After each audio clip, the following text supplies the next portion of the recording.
கர்த்தருக்கு ஸ்தோத்திரம். பிரியமானவர்களே, இந்த நாளிலும் கூட மறுபடியுமாக தேவனுடைய சமூகத்திலே வேத வசனத்தை தியானிக்கும்படியாக தேவன் நம்மை கொண்டு வந்தபடினாலே கர்த்தரை நாம் ஸ்தோத்திரிக்கிறோம். ஒரு சிறிய ஜெபத்தை ஏறெடுத்து தேவனுடைய சமூகத்திலே நாம் கடந்து போவோம். எங்களை அதிகமாய் நேசிக்கதான நல்ல தகப்பனே, இந்த நல்ல வேலைக்காய் ஸ்தோத்திரம். நீர் செய்த எல்லா நன்மைகளுக்காய் ஸ்தோத்திரம். இந்த நாளிலும் கூட இந்த வேத வசனத்தை எந்தெந்த தேவனுடைய பிள்ளைகள் கேட்டுக்கொண்டு இருக்கிறார்களோ எல்லாருடைய இருதயங்கள் தொடப்பட்டு அவருடைய ஜீவங்களிலே ஒரு விடுதலையும் கூட நீர் தரும்படியாய் ஜெபிக்கிறோம்.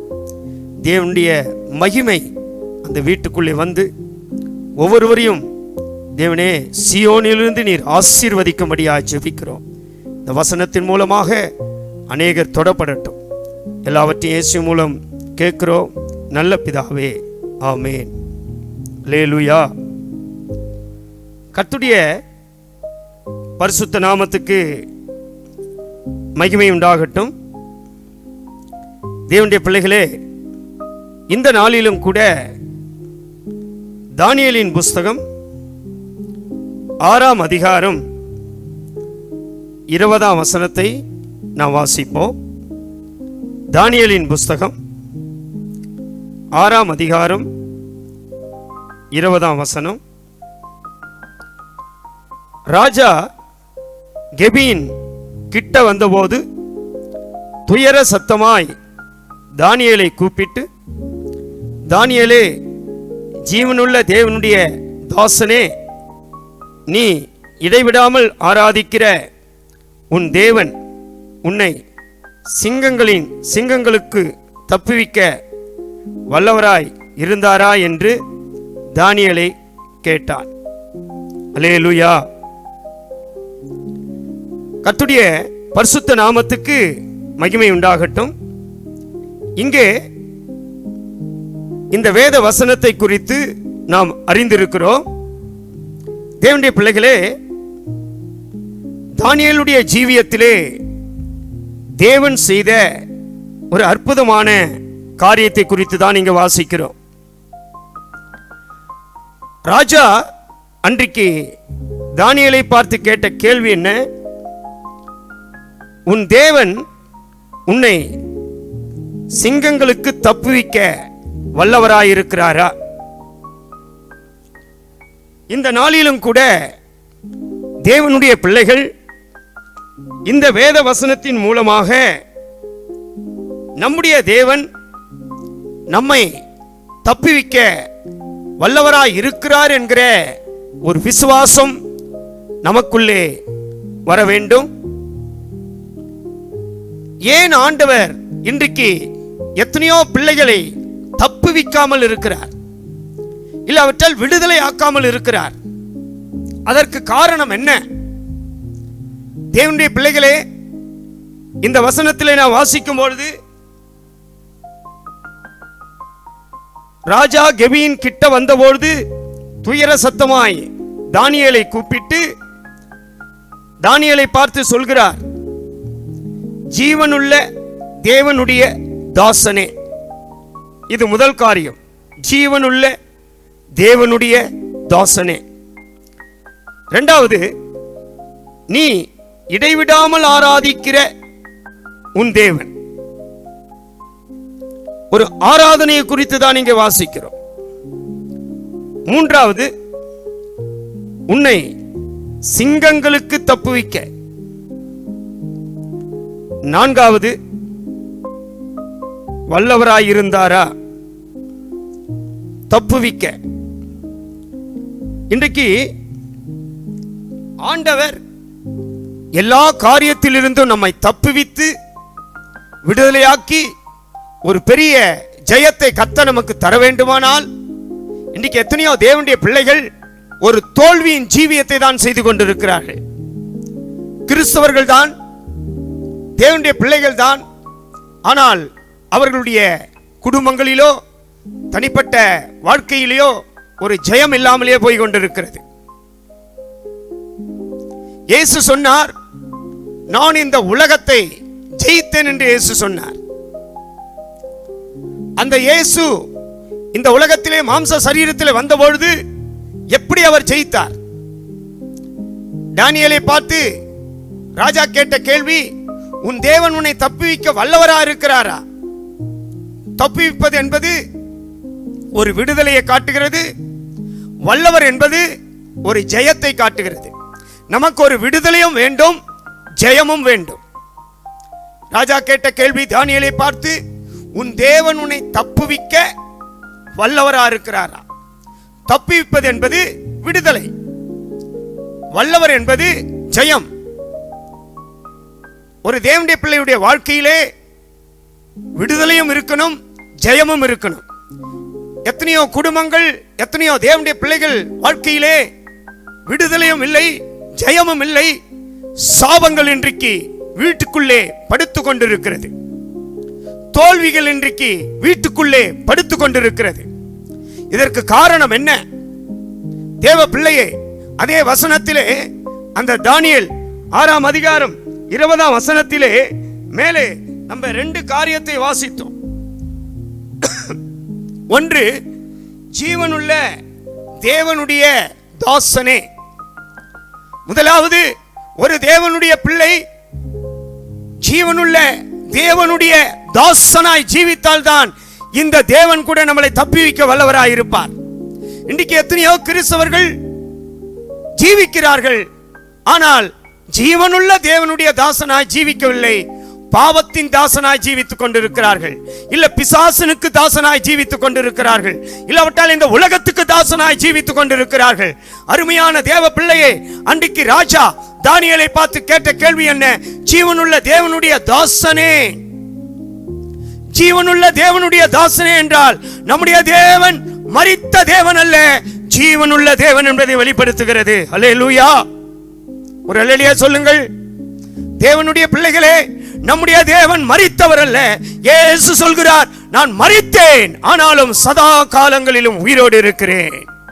நான் பாதாளத்தை ஜெயித்தேன், பாவத்தை ஜெயித்தேன், மரணத்தை ஜெயித்தேன், சாபத்தை ஜெயித்தேன், இந்த உலகத்தை நான் ஜெயித்தேன். இன்னைக்கு கிறிஸ்தவர்களால் ஏன் பாதாளத்தை ஜெயிக்க முடியவில்லை? ஏன் மரணத்தை ஜெயிக்க முடியவில்லை? ஏன் வியாதியை ஜெயிக்க முடியவில்லை? ஏன் பாவத்தை ஜெயிக்க முடியவில்லை? இந்த உலகத்தில் வருகிற ஒவ்வொரு சோதனையையும் ஜெயிக்க முடியவில்லை. ஆனால் தானியேல் எல்லாவற்றையும் ஜெயித்தார். அதனால்தான் சிங்கங்களையும் கூட ஜெயித்தார். சிங்கங்களின் வாய்கள் அடைக்கப்பட்டது. சிங்கங்களின் கெபியில போடப்பட்ட தானியேல் எல்லா சிங்கங்களையும் வாய்களையும் தேவன், ஜீவனுள்ள தேவன், அந்த பரிசுத்த ஆவியானவர் வந்து அந்த வாய்களை அடைத்து போட்டார். தேவன் வந்து தேவ தூதனை அனுப்பி அந்த சிங்கங்களின் வாய்களை கட்டி போட்டார் என்றால் அது சாதாரணமான காரியம் அல்ல, அது தானியேலுக்குள் இருந்த ஜீவிதம். அதான் முதல் காரியம். அந்த வசனத்திலே ராஜா கேட்கிறார், ஜீவனுள்ள தேவனுடைய தாசனே. ராஜாவே தானியேலை குறித்து சாட்சி கொடுக்கிறார். ஜீவனுள்ள அது தேவனே, தேவனுடைய தாசன். அப்படியானால் தானியேல் அந்த தேசத்திலே ராஜாவுக்கு முன்பாக மாத்திரமல்ல, எல்லா தேசாதிபதிகள், எல்லா மனுஷனுக்கு முன்பாக ஒரு உலகத்தின் தாசனாயோ, பாவத்தின் தாசனாயோ, இல்ல பிசாசுக்கு தாசனாயோ, இல்ல யாருக்குமே தாசனாய் ஜீவிக்கவில்லை. அவர் தேவனுக்கு மாத்திரம்தான் தாசனாய் ஜீவித்தார். அல்லேலூயா. இந்த தேவனுக்கு தாசனாய் ஜீவிக்கிறவர்கள் யார்? இதைதான் 128ஆம் சங்கீதம் முதல் வசனம் சொல்கிறது மிகவும் தெளிவாக. இந்த முதல் காரியத்துக்கு ஒரே ஒரு ஆவிக்குரிய அர்த்தத்தை நான் சொல்கிறேன். தேவனுடைய பிள்ளைகளே, நீங்கள் ரட்சிக்கப்பட்டு ஞானஸ்நானம் எடுத்து பரிசுத்த ஆவியின் அபிஷேகத்தை பெற்ற பிற்பாடு ஒரு கிறிஸ்துவன் என்பதற்கு அடையாளம் என்ன தெரியுமா? ஒரு தேவனுடைய பிள்ளை, தேவனுடைய ஊழியர்கள், தேவனுடைய தாசன் என்பதற்கு அடையாளம் என்ன தெரியுமா? 128ஆம் சங்கீதம் முதல் வசனம் சொல்கிறது, கர்த்தருக்கு பயந்து அவர் வழிகளில் நடக்கிறவன் எவனோ அவன் பாக்கியவான். அல்லேலூயா, அல்லேலூயா, அல்லேலூயா. தேவனுடைய பிள்ளைகளே, கர்த்தருடைய பயம் யாருக்கு இருக்கிறதோ, மனுஷ பயம் அல்ல, உலகத்துக்கு பயப்படுகிற பயம் அல்ல, வேற அதிகாரத்துக்கு பயப்படுகிற பயம் அல்ல. ஒரு தேவனுடைய பிள்ளை என்பதற்கு ஜீவனுள்ள தேவனுடைய தாசன் என்பதற்கு ஆவிக்குரிய டிரான்ஸ்லேஷன், அதனுடைய ஆவிக்குரிய அர்த்தம், தானியேல் அந்த தேசத்திலே, அந்த விக்கிரகம் நிறைந்த அந்த தேசத்திலே பொற்சிலை வைக்கப்பட்டிருந்தது, சிலை வைக்கப்பட்டிருந்தது. ஆனால் அந்நிய தேசத்திலே அந்நிய காரியங்கள் வைக்கப்பட்டிருந்தது, அந்நிய போஜனங்கள் வைக்கப்பட்டிருந்தது. அந்நிய காரியங்கள் இருந்தாலும் கூட அந்த அதிகாரத்துக்கு அவன் பயப்படவில்லை. தானியேல் பயந்தது, தேவாதி தேவனுக்கு அவர் பயந்தார், கர்த்தருக்கு அவர் பயந்தார். இதைதான் சங்கீதக்காரன் சொல்கிறார், கர்த்தருக்கு பயந்து அவர் வழிகளில் நடக்கிறவன் எவனோ அவன் பாக்கியவான். ஆகினால்தான் தானியேலை சிங்கங்களின் கெபியிலே போடப்பட்டிருந்தாலும் தானியேல் கெபியிலே பாக்கியவானாயிருந்தார், அசுத்தவானாய் இல்ல. ஏனென்றால் தானியேலுடைய சரீரம் பரிசுத்தமானது, தானியேலுடைய சரீரம் கர்த்தருக்கு பயந்தது, தானியேலுடைய சரீரம் அந்நிய போஜனங்களை புசிக்கவில்லை. அவர் புசித்த போஜனம் ராஜாவின் போஜனம் அல்ல, தேவனுடைய போஜனம். ஆகினால்தான் எல்லா வாலிபர்களை காட்டிலும் தானியேலுடைய முகம் மகிமையாயிருந்தது, பிரகாசமாயிருந்தது. அது ஒரு கலையாயிருந்தது, அது ஒரு சாரோனின் ரோஜாவாயிருந்தது. நம்முடைய இயேசுவை குறித்து வாசிக்கிறோம், அவர் சாரோனின் ரோஜாவும் பள்ளத்தாக்கின் லீலி புஷ்பமும் என்று. ஆனால் நல்ல ராஜாவின் போஜனத்தையோ அந்த தேசத்தில் உள்ள எல்லா போஜனத்தை புசித்தவர்களுடைய முகங்கள் அப்படிப்பட்ட மகிமை இல்லை என்று வேதம் சொல்கிறது. காரணம் என்ன? தானியேலுக்குள்ளே கர்த்தருக்கு பயப்படுகிற பயம் இருந்தது. கர்த்தருக்கு பயந்து அவர் வழிகளில் நடக்கிறவன் எவனோ அவன் பாக்கியவான். ஆகினால்தான் தானியேல் பாக்கியவானாய் இந்த தேசத்தில் மாற்றப்பட்டார். ஆகினால்தான் ராஜா தானியேலை குறித்து சொல்கிறார், ஜீவனுள்ள தேவனுடைய தாசனே, உலக தாசன் அல்ல, பிசாசுக்கு தாசன் அல்ல. இன்றைக்கு விசுவாசிகளே, தேவனுடைய பிள்ளைகளே, ரட்சிக்கப்பட்டவர்களே, நீங்கள் யாருக்கு தாசனா இருக்கிறீர்கள்? தேவனுக்கா, இல்ல மனுஷனுக்கா, இல்ல பிசாசுக்கா, இல்ல உலகத்துக்கா, இல்ல பாவத்துக்கா, இல்ல பாவத்தினுடைய காரியங்களுக்கு தாசனா இருக்கிறோமா? எதற்கு பாவத்துக்கு நாம் தாசரா இருக்கிறோம்? பாவ காரியம் உள்ள இருக்கிறவர்களுக்குள்ளே தேவ பயம் இருக்காது. தானியேலுக்குள்ளே உள்ள பாவம் இல்லை. ஆகினால்தான் கர்த்தருக்கு அவன் பயந்தான், தேவ பயம் இருந்தது. நான் இந்த விக்கிரகத்தை வணங்கினால், இந்த சிலையை நான் வணங்கினால் என் தேவன் என்னை அடிப்பார், என் தேவன் என்னை அடித்து விடுவார், சாபமாக்குவார். ஆகினாலே என் உயிரே போனாலும் கூட, என் உயிரே போனாலும் கூட இந்த ராஜ போஜனத்திலே அந்நிய போஜனத்தை நான் புசிக்க மாட்டேன், பரிசுத்தமாக்கப்பட்ட போஜனத்தை தான் புசிப்பேன்.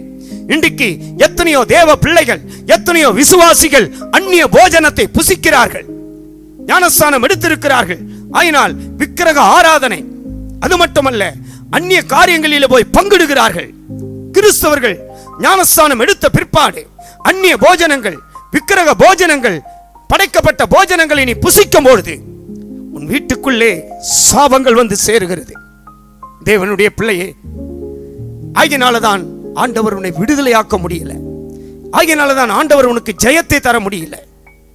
இன்றைக்கு தேவனுடைய பிள்ளைகள் இந்த முதல் காரியத்திலிருந்து அறிந்து கொள்ள வேண்டியது, ஜீவனுள்ள தேவனுடைய தாசனே என்பதற்கு அர்த்தம் கர்த்தருக்கு பயந்து அவர் வழிகளில் நடக்கிறவன் எவனோ அவன் பாக்கியவான். தேவ பிள்ளைகளே, நீங்களும் கூட ஞானஸ்நானம் எடுத்தது, பரிசுத்தாவின் அபிஷேகத்தை பெற்றது, உபதேசங்களை கேட்பதல்ல பெருசு. உங்களுக்குள்ளே கர்த்தருக்கு பயப்படுகிற பயம் இருக்கிறதா? தேவ பயம் இருக்கிறதா? நீதிமொழிகளில் சொல்லுகிறார், கர்த்தருக்கு பயப்படுதலே ஞானத்தின் ஆரம்பம் என்று சொல்கிறார். இன்னைக்கு கொஞ்சம் விஷயங்களிலே, குடும்பங்களுக்குள்ளே, சபைக்குள்ளே, நடத்திப்புக்குள்ளே, நடத்துதலுக்குள்ளே குழப்பங்கள் வருவதற்கு காரணம் என்ன தெரியுமா? ஞானம் இல்லை. சில தேவ ஊழியர்கள் கூட ஞானம் இல்லாமல் சில காரியங்களை செய்கிறார்கள். இந்த ஞானம் என்று சொல்வது கர்த்தருக்கு பயப்படுதலே ஞானத்தின் ஆரம்பம். சம்பூர்ணமாய் பயப்படும் போது பரிபூர்ணமான தேவ ஞானத்தை கூட கர்த்தர் உனக்கு தருகிறார். தேவ பிள்ளைகளே, இந்த ஞானம் யாக்கோபிலே 2 விதமான ஞானம் என்று, அதை குறித்து இப்போ அதிகமாய் பேசவில்லை. ஒன்று லௌகீக ஞானம், இன்னொன்று பரம ஞானம். லௌகீக ஞானம் என்பதுதான் பேய்த்தனத்துக்கு அடுத்தது உலக ஞானம். அந்த ஞானம் தேவனுடைய பிள்ளைகளுக்கு வேண்டாம், அது பாவத்தை கொண்டு வருகிறது. ஆனால் கர்த்தருக்கு பயப்படுகிற பயம் நமக்குள் இருந்தால் அது தேவ ஞானத்தை நமக்கு கொண்டு வரும். அந்த ஞானம் தான் பரம ஞானம் என்று சொல்லப்பட்டிருக்கிறது. இந்த பரம ஞானம் முதலாவது பரிசுத்தம் உள்ளதாயும், சமாதானம் உள்ளதாயும், இணக்கம் உள்ளதாயும், இப்படி காரியங்களை அவர் சொல்லிக் கொண்டே போகிறார். தேவனுடைய பிள்ளைகளே, நீங்கள் இன்றைக்கு ஜீவனுள்ள தேவனுடைய தாசனாய் இருந்தால் அதுக்கு அர்த்தம் கர்த்தருக்கு பயப்படுகிற பயம் உனக்குள்ளே காணப்பட வேண்டும். கர்த்தருக்கு பயப்படுகிறவனை தான் தேவன் பாக்கியவானாய் மாற்றுகிறார், பாக்கியவதியாய் மாற்றுகிறார். உன்னை குடும்பத்திலே உன்னை பாக்கியவானாய் பாக்கியவதியாய் மாற்ற வேண்டுமானால், ஒரு ஜெயத்தையும் ஒரு விடுதலையும் கர்த்தர் உனக்கு தர வேண்டுமானால், அந்த ராஜா தானியேலை பார்த்து கேட்டார், உன்னை விடுவிக்க தப்புவிக்க வல்லவராய் இருக்கிறாரா? நம்முடைய தேவன் வல்லவர் தான். அவர் ஜீவனுள்ள தேவன் தான், மரித்த தேவன் அல்ல. மரித்தேன், ஆனாலும் சதா காலங்களிலும் உயிரோடு இருக்கிறேன்.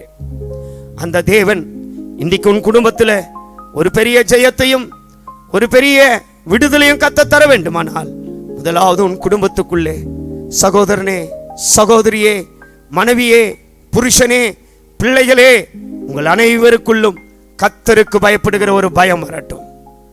கர்த்தருக்கு பயம் யாருக்குள்ள இல்லையோ அவர்கள் ஆசீர்வதிக்கப்பட முடியாது. இரண்டாவது, அதே தானியேலின் புஸ்தகத்திலே 6ஆம் அதிகாரம் 20ஆம் வசனத்திலே முதலாவது ஜீவனுள்ள தேவனுடைய தாசனே என்று சொல்கிறார். அடுத்து இரண்டாவது காரியம், நீ இடைவிடாமல் ஆராதிக்கிற உன் தேவன் உன்னை இடைவிடாமல் ஆராதிக்கிற. இது இரண்டாவது காரியம். கர்த்தர் நமக்கு ஜெயத்தையும் விடுதலையும், அதாவது தப்புவிக்க வல்லவராய், தப்புவிப்பது என்பது விடுதலை, வல்லவர் என்பது ஜெயம். இது ரெண்டுமே நமக்கு ஆசீர்வாதமாய் வர வேண்டுமானால், முதலாவது நாம் ஜீவனுள்ள தேவனுடைய தாசனா இருக்கணும். அதான் கர்த்தருக்கு பயப்படுகிற பயம். இரண்டாவது, நீ இடைவிடாமல் ஆராதிக்கிற உன் தேவன் என்று சொல்கிறார். இன்னைக்கு இந்த உலகத்திலே எத்தனையோ கிறிஸ்தவர்கள் ஆராதனை செய்கிறார்கள். நம்முடைய ஆராதனை எப்படி இருக்கிறது? ஜபமா இருக்கட்டும், ஒரு ஆராதனையா இருக்கட்டும், ஒரு பைபிள் ஸ்டடியா இருக்கட்டும், ஒரு காத்திருப்பு கூட்டமா இருக்கட்டும், ஒரு உபவாச ஜபமா இருக்கட்டும், ஒரு வீட்டு பிரார்த்தனையா இருக்கட்டும், எதுவானாலும் முக்கியமாய் ஆராதனை, ஒரு நல்ல பரிசுத்த ஆவியின் அபிஷேகத்தை பெற்ற ஒரு தேவனுடைய பிள்ளையினுடைய ஆராதனை, ஒரு சபையினுடைய ஆராதனை, ஒழுங்கு திட்டவட்டங்கள் என்ன தெரியுமா பிரியமானவர்களே? சங்கீதக்காரன் சொல்கிறார், அதிலே 2 வார்த்தையை தான் சொல்கிறார். இன்னும் அநேக காரியங்களை அதிலிருந்து எடுத்து நான் சொல்கிறேன். ஒரு தேவனுடைய பிள்ளைகள் ஆராதிக்க வேண்டிய விதம் என்ன? இன்னைக்கு ஆராதனை என்று சொன்னாலே அது சாதாரணமாய் ஆய்போயிற்று. தேவ ஜனமே, இன்றைக்கு நாங்கள் உங்களை எச்சரிக்கிறோம். சபையிலே ஒரு ஆராதனை எப்படி நடக்க வேண்டும் தெரியுமா? எத்தனையோ தேவ பிள்ளைகள் ஆராதனை செய்கிறார்கள். அந்த ஆராதனை தேவனுக்கு உகந்ததா இல்லை, தேவனுக்கு சுகந்ததா இல்லை. நோவா பலிபீடம் கட்டி 8 பேர் அந்த பலியை செலுத்தி அங்கே ஒரு ஆராதனை செய்தார்கள். அந்த பலி தேவனுக்கு எப்படி இருந்தது? சுகந்ததா இருந்தது. அதை தேவன் முகர்ந்து மனஸ்தாபப்பட்டு, இனிமேல் நான் மனுஷனை என்ன செய்ய மாட்டேன், இப்படி நான் நாசப்படுத்த அழிக்க மாட்டேன் என்று வாக்கு வானத்திலே வில் மூலமாய் வைத்தார். அல்லேலூயா. ஆகினால்தான் இன்றைக்கும் கிருபையிலே தேவன் அநேகரை பாவங்களை மன்னித்துக் கொண்டே இருக்கிறார். நம்முடைய தேவன் கிருபாசனத்தின் அதிபதி. தேவ பிள்ளைகளே, இன்றைக்கு புதிய ஏற்பாட்டு காலத்திலே எத்தனையோ கிறிஸ்தவர்கள், எத்தனையோ தேவ பிள்ளைகள், தேவ ஊழியர்கள் ஆராதிக்கிறார்கள். ஆனால் அந்த ஆராதனை தேவனுக்கு உகந்ததா இல்லையே. மனுஷனை பிரியப்படுத்துகிறது, சாத்தானை பிரியப்படுத்துகிறது. இல்லாவிட்டால் வர ஜனங்களுக்கு பிரியமாய் ஆராதிக்கிறோம். அப்படி அல்ல. நாம் ஆராதிக்கிற ஆராதனை முதலாவது யாருக்கு? இயேசு கிறிஸ்துவுக்கு மாத்திரம்தான் ஆராதனை. ஆராதனைக்கு யோக்கியர் இயேசு கிறிஸ்து மாத்திரம்தான். அவரை மாத்திரம்தான் நாம் ஆராதிக்க வேண்டும். ஒருமுறை ஒரு தேவ தூதனை ஒருவன் வணங்கும்போது அந்த தேவன் தூதன் சொல்கிறான், என்னை நீ வணங்க வேண்டாம், தேவனை நீ வணங்க வேண்டும் என்று சொல்கிறான். அல்லேலூயா. அப்படியானால் ஆராதனை என்பது இயேசு கிறிஸ்துவுக்கு மாத்திரம்தான். இந்த ஆராதனை அநேக ஒழுங்கு முறைமையில தான் செய்ய வேண்டும். ஒரு தேவனுடைய பிள்ளை எப்படியோ போய் அப்படியே உட்கார்ந்து ஆராதிப்பது அல்ல.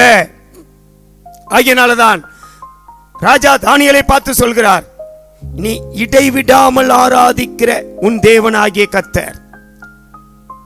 இந்த ஆராதனை ஒழுங்கு முறை தானியேல் கிட்டே தேவனுக்கு உகந்ததா இருந்தபடினாலதான் அந்த ஆராதனையை குறித்து அங்க பேசுகிறார்.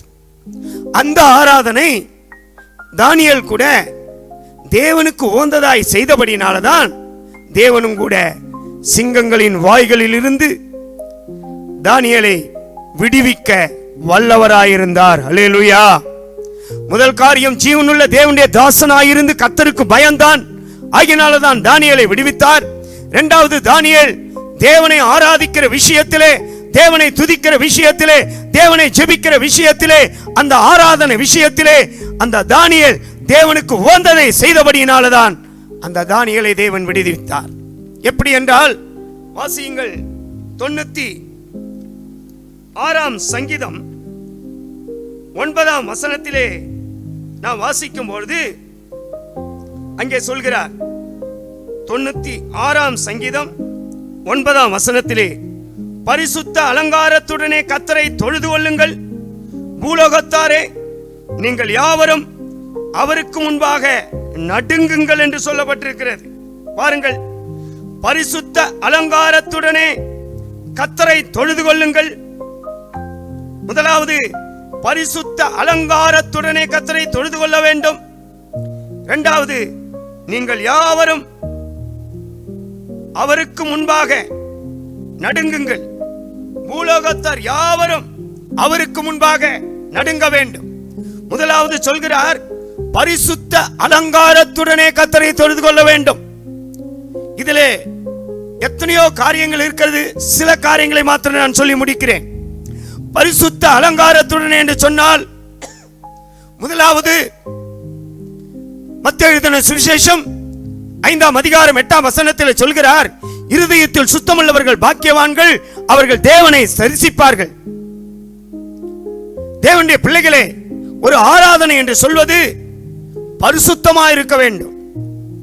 அதைதான் 96ஆம் சங்கீதக்காரன் சொல்கிறார், பரிசுத்த அலங்காரத்துடனே கர்த்தரை தொழுது கொள்ளுங்கள், பரிசுத்த அலங்காரத்துடனே கர்த்தரை ஆராதியுங்கள். இன்னைக்கு தேவ ஜனங்கள் ஞாயிற்றுக்கிழமை ஆராதனைக்கு எழும்பி வருகிறார்கள். எப்படி? இருதயத்திலே பலவிதமான கசப்பு, வைராக்கியம், கோபம், சண்டை என்னென்னமோ வைத்துக்கொண்டு பலவிதமான பாவங்களை செய்துவிட்டு, இது யார் என்றால் ரட்சிக்கப்பட்டு ஞானஸ்நானம் எடுத்து பரிசுத்தாவின் அபிஷேகத்தை பெற்றவர்கள் தான் இதை செய்து கொண்டிருக்கிறார்கள். இப்படியெல்லாம் வந்து நீ தேவனை ஆராதித்து, ஆண்டவரே என்னை விடுவிப்பா, என்னை விடுவிப்பா என்று சொன்னால் எப்படி தேவன் உன்னை விடுவிப்பார்? இருதயத்தில் சுத்தமுள்ளவர்கள் பாக்கியவான்கள், அவர்கள் தேவனை தரிசிப்பார்கள். ஒரு ஆராதனைக்கு நீங்கள் வர வேண்டுமானால், ஒரு ஆராதனை செய்ய வேண்டுமானால், அந்த ஆராதனை தேவனுக்கு உகந்ததா இருக்க வேண்டுமானால், அந்த ஆராதனையின் மூலமாக ராஜா தானியேலை பார்த்து சொல்கிறார், நீ இடைவிடாமல் ஆராதிக்கிற உன் தேவனாகிய கர்த்தர் உன்னை தப்புவிக்க வல்லவராய் இருக்கிறாரா என்று சொன்னாரே. தேவனுடைய பிள்ளையே, முதலாவது பரிசுத்த அலங்காரத்துடனே.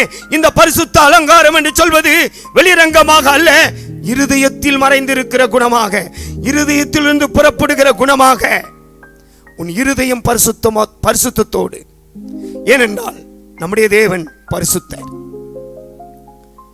ஒருவரும் சேரக்கூடாத ஒளியிலே வாசம் பண்ணுகிறவர். அந்த தேவனை நீ ஆராதிக்க வேண்டும். ஒரு உபவாச ஜெபம் ஜெபிக்க வேண்டும். ஒரு பைபிள் ஸ்டடி, ஒரு காத்திருப்பு கூட்டம், எதுவா இருக்கட்டும், எந்த ஆராதனையா இருக்கட்டும், எந்த கூட்டங்களா இருக்கட்டும், எந்த ஜெபங்களா இருக்கட்டும், எப்படிப்பட்ட கூட்டங்களுக்கு நீ வந்தாலும் உன் இருதயம் பரிசுத்தமா இருக்க வேண்டும். இருதயம் பரிசுத்தம் இல்லாமல் அந்த தேவனை நீ தரிசிக்க முடியாது. அந்த தேவனிடத்திலிருந்து ஒரு விடுதலையோ ஜெயத்தையோ நீ பெற்றுக்கொள்ள முடியாது. தேவ பிள்ளையே, எத்தனையோ காரியத்துக்காக நீ ஜெயத்துக்காய் வாஞ்சித்துக் கொண்டிருக்கிறாயா? உனக்கு ஜெயம் கிடைக்காமல் போனதுக்கு காரணம் என்ன தெரியுமா? நீ செய்த ஆராதனை கரெக்டானதல்ல, நீ செய்த ஆராதனை சரியானதல்ல, நீ தப்பான ஆராதனை ஆராதித்துக் கொண்டிருக்கிறாய். உன் இருதயத்திலே கசப்பு, வைராக்கியங்கள், கோபங்கள், சண்டைகள், பிரிவினைகள் எல்லாவற்றையும் வைத்து நீ ஆராதித்துக் கொண்டிருக்கிறாய். ஆகினாலதான் அந்த ஆராதனை நிமித்தமாக உனக்கு ஜெயமோ விடுதலையோ வராமல் இருக்கிறது. முதலாவது, உன் ஆராதனை கர்த்தருக்கு உகந்ததா இருக்க வேண்டும். அதைதான் தானியேல் கிட்ட ராஜா கேட்கிறார், இடைவிடாமல் ஆராதிக்கிற உன் தேவனாகிய கர்த்தர். இது ஆராதனுடைய முதல் காரியம். ஒரு மனிதன், ஒரு தேவ பிள்ளை தேவனை ஆராதிக்க வேண்டுமானால் பரிசுத்த இருதயத்தோடு அவர்கள் வந்து ஆராதிக்க வேண்டும். இது முதல் காரியம், பரிசுத்த அலங்காரம். இரண்டாவது, அந்த பரிசுத்த அலங்காரத்திலே இரண்டாவது உள்ள காரியம் என்ன தெரியுமா? தேவ சித்தத்தின்படி ஆராதிக்க வேண்டும். இதைதான் மத்தேயு எழுதின சுவிசேஷம் 7ஆம் அதிகாரத்திலே 20ஆம் வசனத்திலிருந்து வாசிக்கும் பொழுது அங்கே சொல்றார், நாங்கள் உம்முடைய நாமத்தினாலே அதை செய்தோம், அற்புதங்களை செய்தோம், இப்படி ஜெபித்தோம், அப்படி என்றெல்லாம் சொல்கிறார்கள். ஆனால் அங்கே சொல்கிறார், நீங்கள் அக்கிரம செய்கைக்காரர்கள். யார் அக்கிரம செய்கைக்காரரே, என்னை விட்டு அகன்று போங்கள், நான் உங்களை அறியேன். அவர்கள் செய்த காரியங்கள் ஆராதனையிலே செய்ததை தான் சொல்கிறார்கள். நாங்கள் தீர்க்க தரிசனங்களை உரைத்தோம், நாங்கள் அற்புதங்களை செய்தோம், நாங்கள் ஆராதனை செய்தோம் என்று அங்க வார்த்தை இல்லை. ஆனால் இதெல்லாம் அதற்குள்ளே இன்க்ளூட் ஆயப்பட்டிருக்கிறது. தேவனுடைய பிள்ளையே, அருமையான தேவ ஜனமே, ஆராதனை என்பது முதலாவது பரிசுத்தமா இருக்க வேண்டும், இருதயத்திலே சுத்தமா இருக்க வேண்டும். மூன்றாவது முதலாவது பரிசுத்தமா இருக்க வேண்டும், இரண்டாவது இருதயத்திலே சுத்தமா இருக்க வேண்டும், மூன்றாவது தேவ சித்தத்தின்படி நீ ஆராதிக்க வேண்டும். உன் மன விருப்பத்தின்படி அல்ல. ஆராதனைக்கென்று ஒரு ஒழுங்கு உண்டு. இன்றைக்கு ஆராதனையிலே, ஆராதனை சபையிலே, ஆராதனை மேடையிலே எத்தனையோ விக்கிரக ஆராதனைகள் நடந்து கொண்டிருக்கிறது, எத்தனையோ டான்ஸ்கள் நடந்து கொண்டிருக்கிறது. அது தேவனுக்கு சித்தமானது அல்ல, அது தேவனுக்கு சித்தமானது அல்ல. இங்க சொல்கிறார்கள் மத்தேயு சுவிசேஷத்திலே 7ஆம் அதிகாரத்திலே, ஆண்டவரே உம்முடைய நாமத்தினால் நாங்கள் தீர்க்க தரிசனம் சொன்னோம், உம்முடைய நாமத்தினாலே நாங்கள் பிசாசுகளை துரத்தினோம். அது தேவ நாமத்தினால் அல்ல, அசுத்த ஆவியின் நாமத்தினாலே. தேவனுடைய பிள்ளையே, நீ ஆராதிக்கிற ஆராதனை தேவ சித்தத்தின்படி இருக்கிறதா? அதிலே தேவ சித்தம் காணப்படுகிறதா? தேவ சித்தத்தின்படி நீ செய்யாவிட்டால் உன்னை பார்த்து கர்த்தர் சொல்கிறார், அக்கிரம செய்கைக்காரரே என்னை விட்டு அகன்று போங்கள், நான் உங்களை அறியேன். அல்லேலூயா. இது மூன்றாவது காரியம். ஒரு ஆராதனையிலே தேவ சித்தத்தின்படி தான் நீ ஆராதிக்க வேண்டும். இது மூன்றாவது காரியம். நான்காவது, நீ ஆராதிக்க வேண்டுமானால் அதைதான் அந்த 96ஆம் சங்கீதம் 9ஆம் வசனத்திலே மேலே சொல்லப்பட்டிருக்கிறது, பரிசுத்த அலங்காரத்துடனே. இந்த பரிசுத்த அலங்காரம் என்று சொல்வது, முதலாவது பரிசுத்தமா இருக்க வேண்டும், இரண்டாவது இருதய சுத்தமா இருக்க வேண்டும், மூன்றாவது தேவ சித்தத்தின்படி நீ ஆராதிக்க வேண்டும். இதெல்லாம் பரிசுத்தத்துக்கு நிழலாட்டமா இருக்கிறது. இரண்டாவது அந்த 96ஆம் சங்கீதம் கீழே 9ஆம் வசனத்திலே, பூலோகத்தாரே நீங்கள் எல்லாரும் அவருக்கு முன்பாக நடுங்குங்கள் என்று சொல்லப்பட்டிருக்கிறது. பூலோகத்தார் என்றால் இந்த உலகத்தில் இருக்கிற ரட்சிக்கப்பட்டவர்களோ, விசுவாசிகளோ, ஊழியர்களோ எல்லாரும் தேவனை ஆராதிக்கும் போது ஆண்டவருக்கு நடுங்கிதான் ஆராதனை செய்யணும். இதுல கூட ஒரு 2-3 காரியத்தை சொல்லலாம் நடுக்கத்தை குறித்து. நடுக்கம் என்பது கர்த்தர் என்னை காண்கிறார், அல்லேலூயா, அவருடைய கண்கள் என் மேல் இருக்கிறது. தேவ பிள்ளையே, ஒரு ஜெபத்துக்கு வரும்போது, ஒரு உபவாச ஜெபத்துக்கு வரும்போது, ஒரு ஆராதனைக்கு வரும்போது உனக்கு இந்த பயம் இருக்கிறதா? கர்த்தர் என்னை காண்கிறார் என்கிற பயம் இருக்கிறதா? அவருடைய கண்கள் என்னை காண்கிறது என்று நீ ஆராதிக்கிறாயா? தானியேலுக்கு அந்த பயம் இருந்தது. என் தேவன் என்னை காண்கிறார், என் தேவன் என்னை காண்கிறார், என் தேவன் என்னை காண்கிறார். நான் அந்நிய தேசத்தில் இருந்தாலும், இந்த ராஜாக்களின் மத்தியில் இருந்தாலும், அந்நிய தெய்வங்கள் மத்தியில் இருந்தாலும் என் தேவன் என்னை காண்கிறார் என்று அவன் தேவனுக்கு முன்பாக நடுங்கிதான் ஆராதனை செய்தான், நடுங்கிதான் ஜெபம் செய்தான். அதைதான் பூலோகத்தாரே, நீங்கள் எல்லாரும் அவருக்கு முன்பாக நடுங்குங்கள். ஒரு ஆராதனையிலே நடுக்கம் இருக்க வேண்டும். அது மாத்திரமல்ல, கர்த்தர் என்னை காண்கிறார் என்பதுதான் அந்த நடுக்கம். அடுத்து, கர்த்தருக்கு உண்மையாய் நாம் ஆராதிக்க வேண்டும், மனுஷனுக்காக அல்ல. சில தேவனுடைய ஜனங்கள் ஊழியர்களை பார்த்து ஆராதிப்பார்கள், ஊழியக்கார பார்த்து ஆவியில நிரம்புவார்கள், ஊழியக்கார பார்த்து தீர்க்க தரிசனம் சொல்வார்கள். இது உண்மை அல்ல, பொய். ஊழியக்காரனை பார்த்து பொய் தீர்க்க தரிசனம் சொல்வார்கள். அதான் வேதம் சொல்கிறது, உண்மையுள்ள மனுஷன் பரிபூர்ணமான ஆசீர்வாதத்தை பெறுவார். தேவனுடைய பிள்ளையே, முதலாவது நடுக்கம் இருக்க வேண்டும், பயம் இருக்கணும். இரண்டாவது, ஒரு தேவ பிள்ளை ஆராதனைக்கு வரும்போது உண்மை இருக்கணும். யாருக்கு உண்மை? உன் தேவனுக்கு உண்மையாய் நீ ஆராதனை செய், மனுஷனுக்காக செய்யாத. ஊழியக்கார பார்த்துதான் சோத்திரம் சோத்திரம் சோத்திரம். அது ஊழியக்காருக்காக நீ உண்மையா இருக்கிற. ஆண்டவருக்கு உண்மையா நீ சோத்திரம் சொல்லு, ஆண்டவருக்கு உண்மையா வேத வசனத்தை படி, ஆண்டவருக்கு உண்மையாய் நீ பிரசங்கத்தை கேளு. இன்னும் சில விசுவாசிகள் என்ன செய்கிறார்கள்? தங்களுக்கு விருப்பமான ஊழியக்காரர்கள் வரும்போது தான் வசனத்தை கேட்பார்கள். தங்களுக்கு விருப்பமில்லாத ஊழியக்காரர்கள் வரும்போது ஆலயத்தை விட்டு வெளியே போய் நிற்பார்கள். அவர்கள் உண்மையானவர்கள் அல்ல, அவர்கள் நடுக்கமுள்ளவர்கள் அல்ல, அவர்கள் ஆராதனை உண்மையானது அல்ல. அவர்களுக்கு ஜெயமோ விடுதலையோ கிடைக்காது. ஏன் உன் குடும்பத்தில் விடுதலை ஜெயம் இல்லை? நீ ஆண்டவருக்கு உண்மையா இல்லை, மனுஷனுக்கு நீ உண்மையா இருக்கிறாய். அருமையான தேவ பிள்ளையே, உண்மை உள்ளவர்களா இருக்க வேண்டும். மூன்றாவது, அந்த நடுக்கம் என்று சொல்வது, ஆண்டவருக்கு நாம் மனப்பூர்வமாய் எல்லாவற்றையும் நாம் செய்ய வேண்டும். ஆராதனை செய்தால் ஆண்டவருக்கு நாம் மனப்பூர்வமாய் செய்ய வேண்டும்.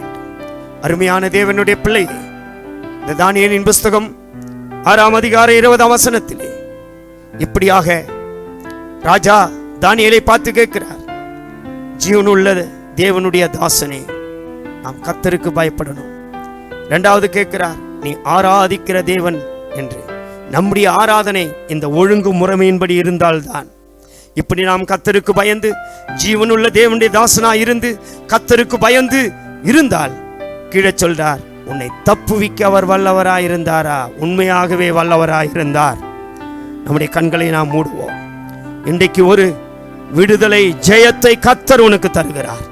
இப்படிப்பட்ட ஒரு ஆராதனை ஜெபங்களை நீ செய்யும் போது, இப்படிப்பட்ட தேவ பயம் உனக்குள்ளே வரும்போது, ஆம் தேவ பிள்ளையே, நீங்கள் எங்க இருந்தாலும் சரி, இந்த வார்த்தை உனக்கு ஒரு விடுதலையை தரப்போகிறது. எந்த விஷயத்தில் உனக்கு விடுதலை இல்லையா? ஒருவேளை பாவத்தில் விடுதலை இல்லையா? ஒருவேளை வேற பிரச்சனையிலிருந்து விடுதலை இல்லையா? ஜெயம் இல்லையா? கர்த்தர் இன்றைக்கு உனக்கு ஜெயத்தை தருகிறார். நீ கர்த்தரிடத்தில் ஒப்புக்கொடு.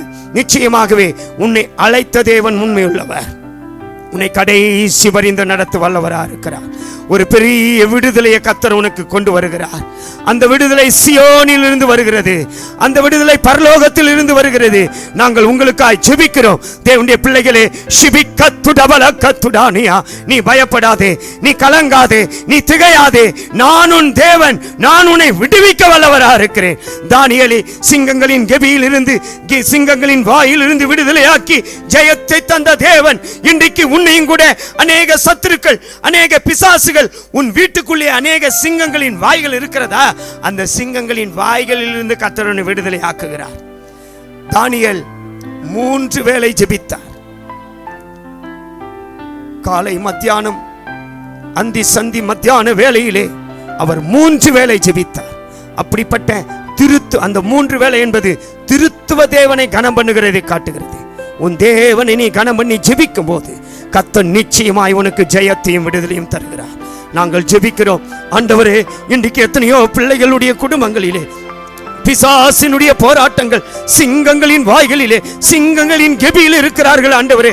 அவர்கள் ஆராதனை உண்மையில் ஆராதனையாய் நீர் மாற்றி அவர்கள் எல்லாரையும் அந்த சிங்கங்களின் வாய்களிலிருந்து விடுதலையாக்கி உம்முடைய பிள்ளைகளுக்கு ஒரு பெரிய ஜெயத்தை நீர் தரும்படியாக அந்த பரிசுத்தாவின் அபிஷேகத்தை அனுப்பி, அந்த தூதனை அனுப்பி அவர்களை விடுதலையாக்கி கொண்டு வரும்படியாய் இயேசுவின் நாமத்தினாலே வேண்டிக் கொள்கிறோம் நல்ல பிதாவே, ஆமென்.